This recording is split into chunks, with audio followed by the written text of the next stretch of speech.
મિત્રો, પ્રોગ્રેસ કિચનમાં આપનું સ્વાગત છે। તો આજે આપણે બટાકાને બાફવાની કે સાબુદાણાને પલાળવાની ઝંઝટ વગર ફક્ત 10 જ મિનિટમાં એકદમ ટેસ્ટી, ચટાકેદાર અને એકદમ ક્રિસ્પી એવા સાબુદાણાના વડા બનાવી। સાબુદાણા વડા બનાવવા માટે મેં અહીં 1 કપ સાબુદાણા લીધા છે। જે આપણે રેગ્યુલર સાબુદાણા હોય તે જ સાબુદાણા લીધા છે। આમાં આપણે નાની મોટી સાઈઝના અલગ અલગ 3 સાઈઝના સાબુદાણા બજારમાં મળતા હોય છે, પણ તમારી પાસે જે સાબુદાણા હોય તે તમે આમાં વાપરી શકો। તો આ સાબુદાણાને આપણે પલાળવાના નથી, આ સાબુદાણાને આપણે કોરા જે કપડાથી સરસ લૂછી લઈશું, જેથી એમાં કોઈ પણ ધૂળ કે કંઈ રચકણ હોય તે નીકળી જાય। આ રીતે એકદમ સરસ રીતે આ સાબુદાણાને આપણે લૂછી લેવાના। હવે આ લૂછેલા સાબુદાણાને આપણે ડ્રાય રોસ્ટ કરી લેવાના છે।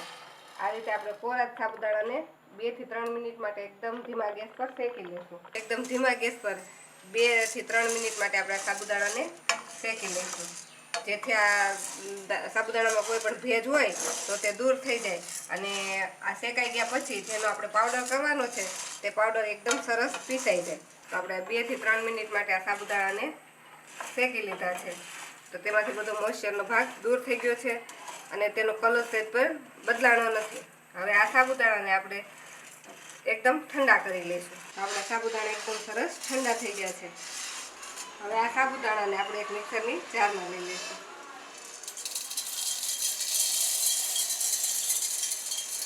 અને આને પીસીને સરસ પાવડર બનાવી લઈશું। સાબુદાણા પીસી અને આપણે આવો સરસ પાવડર બનાવી લીધો છે। આ પાવડરને હવે આપણે એક બાઉલમાં કાઢી લઈશું। અહીં મેં 3 નંગ બટાકાને છાલ ઉતારીને રેડી કરી લીધા છે।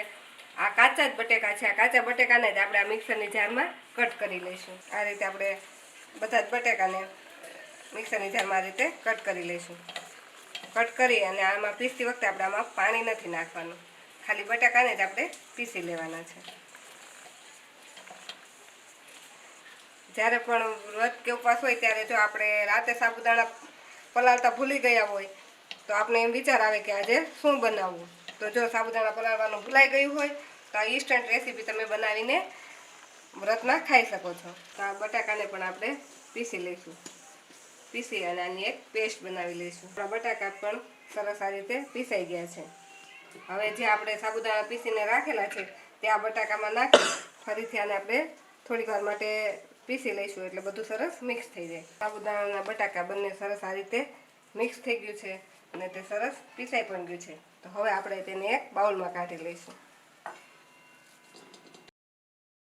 તો આપણું મિશ્રણ બનીને રેડી થઈ ગયું છે।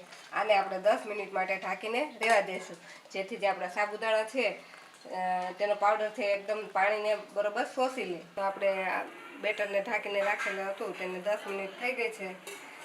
સાબુદાણા પણ સરસ આ રીતે ફૂલી ગયા છે અને આવું એકદમ સોફ્ટ એવું આપણું બેટર બની ગયું છે।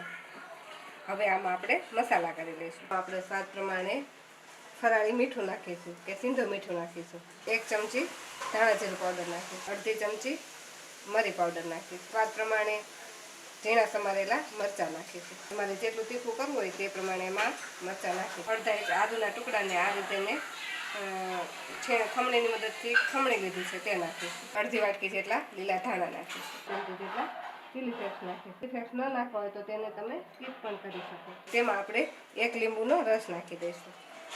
આ બધી જ વસ્તુને આપણે મિક્સ કરી દઈશું અને જો વધારે પડતું થોડું કડક લાગતું હોય તો આમાં આપણે થોડુંક પાણી એડ કરવાનું, કેમ કે આપણે જે સાબુદાણા હોય તે બધું પાણી શોષી લીધું હોય એટલે તે એકદમ કડક થઈ ગયું હોય। તો પહેલાં આ રીતે આપણે બધું મિક્સ કરી દઈશું। બધું સરસ મિક્સ થઈ ગયા પછી આપણે આમાં થોડું પાણી એડ કરી અને ફરીથી મિક્સ કરીશું। આપણે આને એકદમ પાતળું નથી બનાવવાનું, પણ હાથમાંથી આમ આસાનીથી પડી જાય। આપણે જે મેથીના ગોટાનું બેટર રાખતા હોય એનાથી થોડું કડક એવું બેટર રાખવાનું, જેથી આપણે આસાનીથી હાથમાંથી એ તેલમાં પડી જાય। 3 થી 4 ચમચી પાણી એડ કર્યું એટલે આપણું મિશ્રણ આવું એકદમ ફ્લફી થઈ ગયું છે અને જો એને આ રીતે આપણે હાથમાંથી આસાનીથી આમ પડી જાય તેવું આપણે રાખવાનું છે। જ્યાં બીજી બાજુ મેં તેલ પણ ગરમ થવા મૂકી દીધું છે।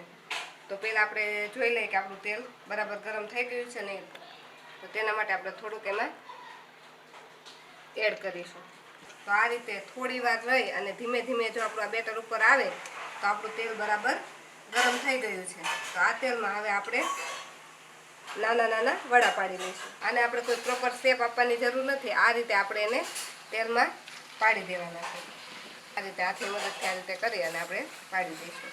બધા જ નાના નાના વડા પડી જાય પછી તેને થોડીક વાર માટે આપણે પલટાવશું નહીં, પણ જ્યારે તે આ રીતે તેલમાં ઉપર આવી જાય પછી તેને આપણે પલટાવી લઈશું. 2 થી 3 મિનિટમાં જ આપણા બધા જ વડા છે તે ઉપર આવી જશે અને એકદમ ફૂલી પણ જશે. આમાં આપણે સોડા કીનો કંઈ પણ નથી નાખ્યો છતાં પણ તે એકદમ સોફ્ટ બનશે. ઉપરથી એકદમ ક્રન્ચી અને અંદરથી એકદમ સોફ્ટ એવા આપણા બધા વડા બનીને તૈયાર થશે. આપણા બધા જ વડા એકદમ સરસ ફૂલી ગયા છે અને બધા તેલ ઉપર આવી ગયા છે. તો આને આપણે 2 મિનિટ માટે મીડિયમ ગેસ પર આ રીતે તળાવવા દઈશું, જેથી તે ઉપરથી એકદમ ક્રન્ચી થઈ જાય. 2 થી 3 મિનિટમાં આપણા બધા જ વડા છે તે લાઇટ ગોલ્ડન રંગના થઈ ગયા છે. આને એકદમ આપણે ગોલ્ડન ડાર્ક નહીં થવા દેવાના. આ રીતના લાઇટ ગોલ્ડન થાય એટલે આપણે એને કાઢી લઈશું. તો આ રીતે એકદમ ક્રન્ચી અને જો આ રીતે જોઈએ તો તેનો કેવો અવાજ આવી રહ્યો છે. તો એકદમ ક્રન્ચી એવા આપણા સાબુદાણાના ફરાળી વડા બની ગયા છે. તો આવી રીતે આપણે બધા જ વડાને તળી લઈશું. તો આવી રીતે આપણે બધા જ સાબુદાણા વડાને તળી લીધા છે અને ખૂબ જ ઓછી મહેનતમાં અને ખૂબ જ ઓછા સમયમાં બનીને તૈયાર થઈ જાય છે.